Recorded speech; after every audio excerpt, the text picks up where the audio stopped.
واللہ جعل لکم مما خلق ظلالا، اور اللہ تعالیٰ نے تمہارے لیے جو کچھ اس نے پیدا کیا ہے اس کے ذریعے سے سایہ فراہم کیا ہے۔ درختوں کا سایہ تمہیں ملتا ہے، کسی اور چیز کا سایہ اللہ تعالیٰ تمہیں دیتا ہے۔ وجعل لکم من الجبال اکنانا، اور تمہیں پہاڑوں کے اندر چھپنے کی جگہ دے دی ہے، یعنی غاریں ہوتی ہیں۔ ظاہر بات ہے طوفان جب آتے ہیں اور بڑی تیز ہوا جب چل رہی ہوتی ہے تو پہاڑوں ہی کے اندر وہ کھو موجود ہوتی ہے، وہ غاریں ہوتی ہیں کہ ان میں لوگ پناہ لیتے ہیں۔ وجعل لکم سرابیل تقیکم الحر، اور تمہارے لیے ایسے کرتے بنا دیے، لباس بنا دیے جو تمہیں گرمی سے بچاتے ہیں۔ وسرابیل تقیکم باسکم، اور ایسے کرتے یعنی جو ذرا بختر ہوتے تھے کہ جو تمہاری لڑائی کے اندر تمہیں بچاتے ہیں۔ کذالک یتم نعمتہ، نعمت کے لفظ کو پھر نوٹ کیجئے، اس طرح اللہ تعالیٰ اتمام فرما رہا ہے اپنی نعمتوں کا علیکم، تم پر، لعلکم تسلمون، تاکہ تم سر تسلیم خم کرو اور اطاعت کی روش اختیار کرو۔ فَإِن تَوَلَّوْا، تو پھر اے نبی اگر یہ رخ موڑ لیں، پیٹھ موڑ لیں، فَإِنَّمَا عَلَيْكَ الْبَلَاغُ الْمُبِينُ، تو آپ پر تو بس صاف صاف پہنچا دینے کی ذمہ داری ہے۔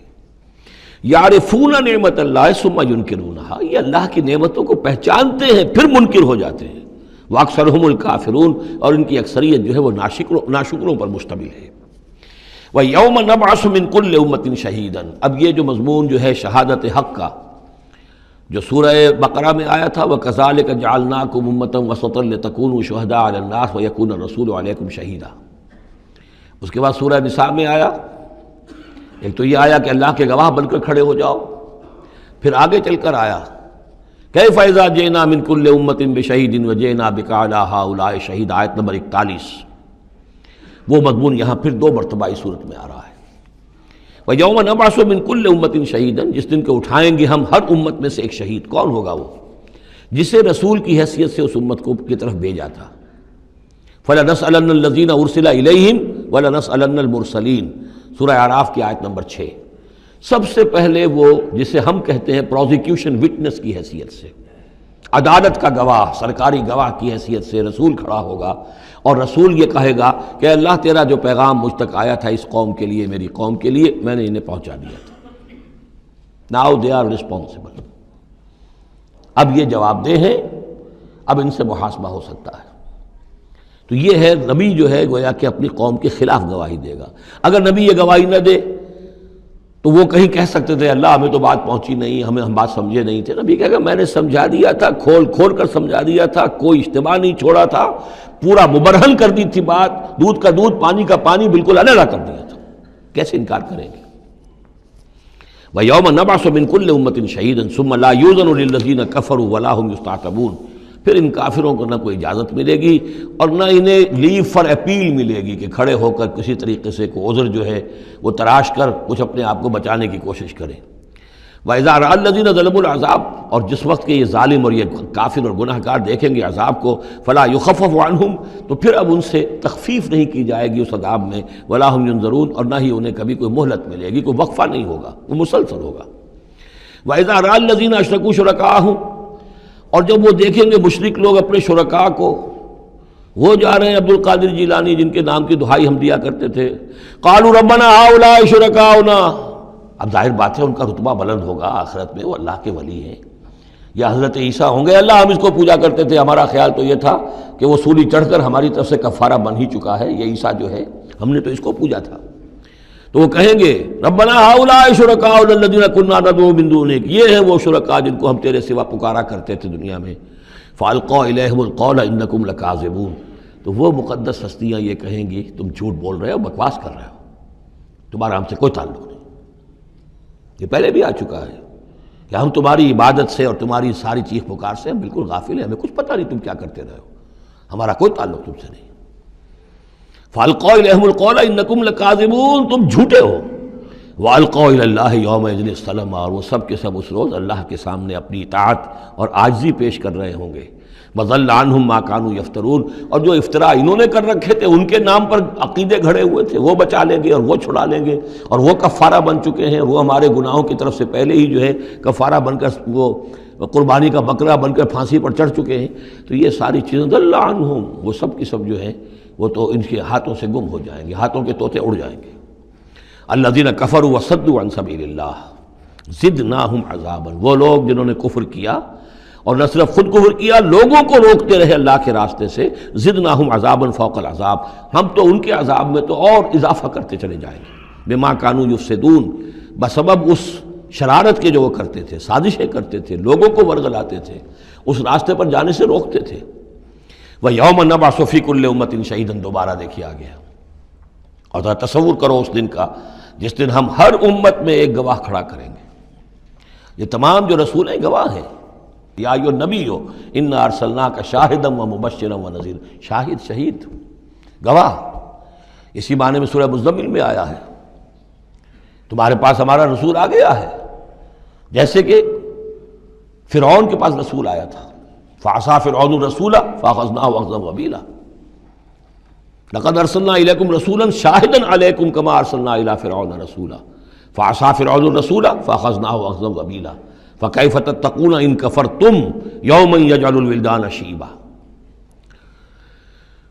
وَيَوْمَ نَبْعَثُ فِي كُلِّ أُمَّةٍ شَهِيدًا عَلَيْهِمْ مِنَ أَنفُسِهِمْ، ان کے خلاف گواہی دینے، ان کے اوپر کھڑے ہو کر گواہی دینے والے انہی میں کے ہوں گے، وَجِئْنَا بِكَ شَهِيدًا عَلَىٰ هَٰؤُلَاءِ، یہ بالکل تقریباً وہی آیت جو سورہ نساء میں آ چکی، اور آپ کو کھڑا کریں گے گواہ بنا کر ان کے خلاف۔ اب ہؤلاء میں اشارہ کس کی طرف ہو رہا ہے؟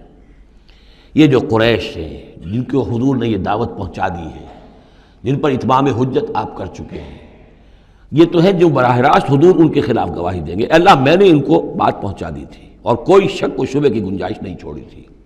میں نے اتنے برس اپنی جان ہلکان کی ہے، میں نے ایک ایک کو پکارا ہے، علیحدگی میں جا کر بھی بات کی ہے، ڈنکے کی چوٹ بھی پکارا ہے، میں نے کوئی دقیقہ فرگزاشت نہیں رہنے دیا۔ باقی یہ کہ اس سے آگے اس کو پہنچانے کی ذمہ داری امت پر ہے، یہ گواہی پھر امت کو دینی ہے، اور اگر یہ امت یہ گواہی نہ دے سکے تو پھر لوگوں کی گمراہی کا وبال اس امت کے اوپر آ جائے گا۔ تمہارے ذمہ تھا آپ پہنچانا، یہ ہے اصل میں وہ نازک ذمہ داری جو امت مسلمہ کی حیثیت سے ہمارے کندھوں پر آئی ہے۔ اسی لیے جیسے ہی سورہ بقرہ میں وہ تحویل قبلہ کا اعلان آیا، وَكَذَلِكَ جَعَلْنَاكُمْ أُمَّةً وَسَطًا لِتَكُونُوا شُهَدَاءَ عَلَى النَّاسِ وَيَكُونَ الرَّسُولُ عَلَيْكُمْ شَهِيدًا، تو 19ویں رکوع میں شروع ہو گئی بات، یا ایھا الذین آمنوا استعینوا بالصبر والصلاۃ، بہت باری ذمہ داری آ گئی ہے تم پر، ان اللہ مع الصابرین ولا تقولوا لمن يقتل في سبيل الله اموات بل احیاء ولكن لا تشعرون، وہ ساری ذمہ داریاں ہیں۔ وجئنا بك شهيدا على هؤلاء ونزلنا عليك الكتاب تبيانا لكل شيء، اور اے نبی ہم نے اتار دی ہے آپ پر یہ کتاب، یہ قرآن، وضاحت کرتے ہوئے ہر شے کی، یعنی جو بھی انسان کی ہدایت کے لیے جو مسئلہ ضروری ہے وہ سارا کا سارا اس میں موجود ہے، وَهُدًى وَرَحْمَةً، اور وہ ہدایت بن کر آئی ہے اور رحمت، وَبُشْرَىٰ لِلْمُسْلِمِينَ، اور بشارت بن کر آئی ہے مسلمانوں کے لیے، اہل اسلام کے لیے، اللہ کے فرما برداروں کے لیے۔ یہ آیت جب آ رہی ہے، یہ بہت ہی مشہور آیت ہے، جمعہ کے خطبے میں ہوتی ہے، بہت جامع آیت ہے۔ ان اللہ یامر بالعدل والاحسان وایتاء ذی القربى وینہی عن الفحشاء والمنکر والبغی یعظکم لعلکم تذکرون، یقیناً اللہ تمہیں حکم دیتا ہے لوگوں سب سے پہلے عدل، انصاف، عدل سے اوپر کی ایک شے ہے احسان۔ عدل تو یہ ہے کہ جس کا جو اس کا حصہ تھا وہ آپ نے دے دیا، احسان یہ ہے کہ مزید اپنی طرف سے کچھ اور دے دیجیے، یہ احسان ہے۔ اللہ تعالیٰ محسنین کو پسند کرتا ہے۔ اور ذی القربیٰ، ایتاء ذی القربیٰ، اپنے قرابت داروں کا حق ادا کرنا، ان سے حسن سلوک، صلہ رحمی کرنا، یہ تین چیزیں ہیں کہ جس پر گویا کہ ایک اچھے معاشرے کی بنیاد ہے، یہ مثبت چیزیں ہیں۔ گویا کہ امر بالمعروف نہی عن المنکر جو ہے تو اللہ تعالیٰ تو ان تین چیزوں کا حکم دیتا ہے، اور وہ تین منکرات کیا ہے جس سے روکتا ہے، وَيَنْهَىٰ عَنِ الْفَحْشَاءِ وَالْمُنكَرِ وَالْبَغْيِ، روکتا ہے ایک تو بے حیائی کے کاموں سے، یہ ایک پردہ ہے، حیا جو ہے انسان کے اندر ایک بڑی قیمتی شے ہے، بے حیا باش و ہر چے خائی کن، ایک دفعہ یہ حیا کا جو ہے نا پردہ اتر جائے تو پھر انسان جو ہے بے شرم ہو کر جو چاہے کرتا پھرے پھر، تو حیا بے حیائی سے روکتا ہے۔ اور منکر وہ شے ہے جس کے برے ہونے پر تمہاری فطرت گواہ ہے کہ یہ شے برائی ہے، والبغی، اور سرکشی اللہ کے خلاف، سرکشی لوگوں کے خلاف، سرکشی لوگوں کے خلاف ہوگی تو وہ عدوان ہے، زیادتی ہے، ظلم ہے، اللہ کے خلاف ہے تو وہ کفر ہے اور وہ بغاوت ہے۔ یعظکم، اللہ تعالیٰ تمہیں نصیحت کر رہا ہے، لعلکم تذکرون، تاکہ تم نصیحت اخذ کرو، رہنمائی حاصل کرو۔ وَأَوْفُوا بِعَهْدِ اللَّهِ إِذَا عَاهَدتُّمْ، یہ جو چند آیات اب آگے آ رہی ہیں یہ مشکلات القرآن میں سے ہیں، اس میں کافی مفسرین کے مابین اختلافات بھی ہیں، لیکن میں نے جتنا بھی غور و فکر کیا ہے اور جن حضرات کی آراء سے مجھے اتفاق ہے وہ میں بیان کروں گا، باقی ساری آراء میں بیان نہیں کر سکتا۔ یہاں میرے نزدیک یہاں سے اصل میں اہل کتاب کی طرف روئے سخن ہے۔ میں آپ کو بتا چکا ہوں کہ مکی صورتوں میں اہل کتاب سے براہ راست خطاب نہیں ہے، یا بنی اسرائیل یا اہل الکتاب نہیں ملے گا، لیکن سورہ انعام ہی سے بات شروع ہو گئی تھی، کچھ نہ کچھ ان کی طرف روئے سخن ہے، اشارے ہیں، اس لیے کہ یہ دور ایسا تھا کہ جس میں مدینے میں خبریں پہنچ چکی تھیں، محمد رسول اللہ صلی اللہ علیہ وسلم نے نبوت کا دعویٰ کیا ہے، اہل کتاب کے کان بھی کھڑے ہو چکے تھے، ان میں سے کچھ لوگ تھے پہچان بھی چکے تھے، اور وہ یہ کہ گویا کہ منتظر بھی ہوں گے کہ اب ہم ان کی تصدیق کریں گے، ذرا اور دیکھ لیں، ذرا اور ان کے بارے میں صحیح معلومات ہمیں حاصل ہو جائیں۔ کچھ لوگوں کے اندر حسد کی آگ اسی وقت سے بھڑک چکی ہوگی، وہی ہے کہ جنہوں نے سکھا پڑھا کر پوچھا تھا کہ ان سے پوچھو اگر یہ نبی ہونے کا دعویٰ کرتے ہیں تو یہ بنی اسرائیل مصر کیسے پہنچ گئے تھے؟ یہ تو حضرت ابراہیم علیہ السلام کی نسل سے تھے، حضرت ابراہیم تو فلسطین میں رہتے تھے، الخلیل میں وہ دفن ہیں، یہ مصر کیسے پہنچ گئے جو حضرت موسیٰ علیہ السلام نے لے کر وہاں سے آئے؟ تو پوری سورہ مبارکہ سورہ یوسف جو ہم پڑھ چکے ہیں کہ کیا شکل بنی، کیا سبب بنا، کیا حالات تھے جن میں کہ بنی اسرائیل وہاں جا کر آباد ہوئے۔ تو اس طرح سے اب یہاں پہ اصل میں روئے سخن ان کی طرف ہے۔ وَأَوْفُوا بِعَهْدِ اللَّهِ إِذَا عَاهَدتُّمْ وَلَا تَنقُضُوا الْأَيْمَانَ بَعْدَ تَوْكِيدِهَا، اور دیکھو اللہ کے عہد کو پورا کرو جب کہ تم وہ عہد کر چکے ہو، جو بنی اسرائیل سے اِذْ أَخَذَ اللَّهُ مِيثَاقَكُمْ، وہ جو بار بار آیا ہے، یہ تو تفصیل تو پھر جو ہے مدنی صورتوں میں آئی ہے جو ہم پڑھ چکے ہیں، وہ بعد میں نازل ہوں گی، ابھی گویا کہ اس کی طرف اشارہ کیا جا رہا ہے تاکہ جو ان کے صاحب علم ہیں وہ بات کو پا لیں، سمجھ لیں۔ عاقلہ را اشارہ کافی است۔ وَأَوْفُوا بِعَهْدِ اللَّهِ إِذَا عَاهَدتُّمْ، دیکھو اللہ کے عہد کو پورا کرو جب کہ تم نے عہد کیا ہے، وَلَا تَنقُضُوا الْأَيْمَانَ بَعْدَ تَوْكِيدِهَا، اور اپنی قسموں کو مضبوطی سے باندھنے کے بعد مت توڑا کرو۔ وَقَدْ جَعَلْتُمُ اللَّهَ عَلَيْكُمْ كَفِيلًا، اور اس پر تم نے اللہ کو کفیل بنایا ہے، اللہ کو گواہ بنا کر قسمیں کھائی ہیں، اللہ کو گواہ بنا کر تم نے عہد کیے تھے۔ إِنَّ اللَّهَ يَعْلَمُ مَا تَفْعَلُونَ، اللہ جانتا ہے جو کچھ کہ تم کر رہے ہو۔ وَلَا تَكُونُوا كَالَّتِي نَقَضَتْ غَزْلَهَا مِن بَعْدِ قُوَّةٍ أَنْكَاثًا، اس عورت کے مانند نہ بن جاؤ، اس دیوانی عورت کے مانند کہ جس نے بڑی محنت اور مشقت سے سوت کاٹا اور پھر اسے ٹکڑے ٹکڑے کر دیا۔ یہ گویا کہ ایک تمثیل دی گئی ہے، منتظر چلے آ رہے تھے تم نبی کی آمد کے، تم تو ان کے حوالے سے اپنے جو لوگ تھے یہاں کے عرب انہیں دھمکایا کرتے تھے کہ جب وہ آئیں گے تو ہم ان کے ساتھ ہو کر جنگ کریں گے، تو پھر یہ کہ تم ہمیں کبھی شکست نہیں دے سکو گے۔ اب یہ کیا ہو رہا ہے کہ جب اس نبی کا ظہور ہو رہا ہے تو اب تمہارے دل میں طرح طرح کے خیالات آ رہے ہیں، تو کیا اس بوڑھی عورت کی طرح کہ جس کی عقل ماری گئی تھی، بڑی محنت سے سود کاٹتی تھی اور پھر توڑ دیتی تھی، تو تم اپنا یہ سارا جو تانا بانا بنے بیٹھے تھے اب تک، اب تم چاہتے ہو کہ اس کو توڑ دو، تار تار کر دو۔ وَلَا تَكُونُوا كَالَّتِي نَقَضَتْ غَزْلَهَا مِن بَعْدِ قُوَّةٍ أَنْكَاثًا تَتَّخِذُونَ أَيْمَانَكُمْ دَخْلًا بَيْنَكُمْ أَن تَكُونَ أُمَّةٌ هِيَ أَرْبَىٰ مِنْ أُمَّةٍ، تم نے اپنی قسموں کو دخل دینے کا ذریعہ بنا لیا ہے اپنے مابین، مبادا کوئی اور قوم کسی دوسری قوم سے چڑھتی ہوئی نہ ہو جائے۔ یعنی تمہاری یہ قومی کشاکش ہے کہ تم نہیں چاہتے کہ بنی اسماعیل جو ہیں اب انہیں یہ سبقت حاصل ہو جائے، یہ فضیلت حاصل ہو جائے جو بنی اسرائیل کو حاصل تھی 2000 برس۔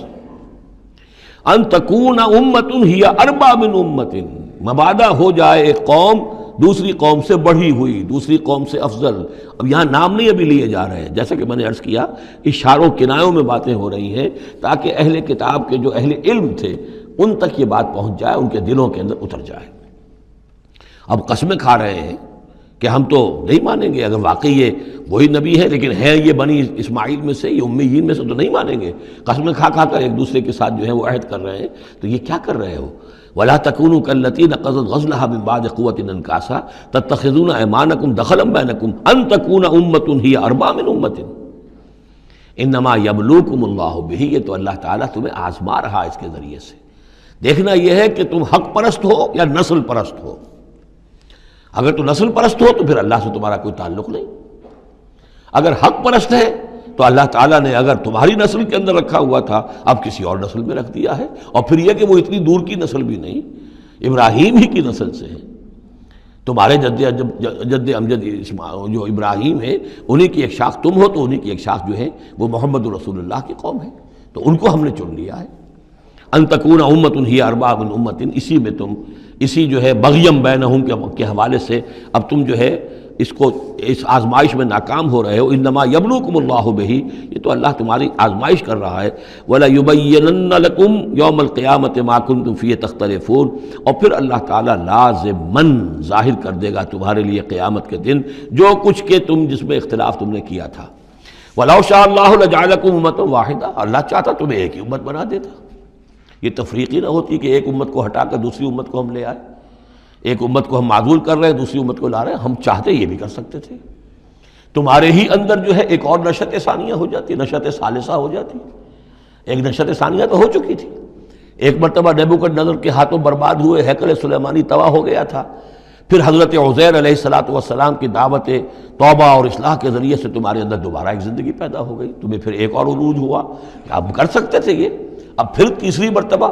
پھر تمہارے اندر ہی کوئی دعوت اچھی اٹھتی، تمہارے اندر ہی ہم کوئی نبی بھیج دیتے، وہ تمہارے اندر سے پھر جو ہے اصلاح کی ایک تحریک اٹھاتا اور پھر تم سیدھے راستے پر آتے اور اللہ تعالیٰ تم پر رحم فرما دیتا اور قرآن بھی تمہیں کو دے دیتا۔ اللہ کر سکتا تھا، لو شاء اللہ لجعلکم امۃ واحدہ ولکن یضل من یشاء ویہدی من یشاء، لیکن اللہ تعالیٰ کا فیصلہ یہی ہے، وہ ہدایت دیتا ہے جو چاہتا ہے اور وہ ہدایت اور گمراہ کرتا ہے جس کو چاہتا ہے، اور یہ دونوں ترجمے ہوں گے، وہ ہدایت دیتا ہے اس کو جو ہدایت کا طالب ہے اور گمراہ کرتا ہے اس کو جو گمراہی کا طالب ہے۔ وَلَتُسْأَلُنَّ عَمَّا كُنتُمْ تَعْمَلُونَ، اور تم سے پوچھا جائے گا، باز پرس ہوگی اب جو کچھ تم کر رہے ہو، تم ایک بہت بڑے امتحان سے اب دوچار ہو رہے ہو، تمہارے پاس علم ہے، تمہارے پاس کتاب ہے۔ اب وہ انداز یاد کیجئے کہ جو سورہ بقرہ کے 5ویں رکوع میں یا بنی اسرائیل اذکروا نعمتی التی انعمت علیکم واوفوا بعہدی اوف بعہدکم وایای فارہبون وآمنوا بما انزلت مصدقا لما معکم ولا تکونوا اول کافر بہ ولا تشتروا بآیاتی ثمنا قلیلا وایای فاتقون ولا تلبسوا الحق بالباطل وتکتموا الحق وانتم تعلمون۔ وہی تو بات شروع ہوئی تھی، اوفوا بعہد اللہ اذا عاہدتم، یا بنی اسرائیل اذکروا نعمتی التی انعمت علیکم واوفوا بعہدی اوف بعہدکم وایای فارہبون۔ یہ در حقیقت یہ آیات جو ہیں یہ تمہید ہیں گویا کہ سورہ بقرہ کے 5ویں رکوع میں جو آیات آئی ہیں ان کی۔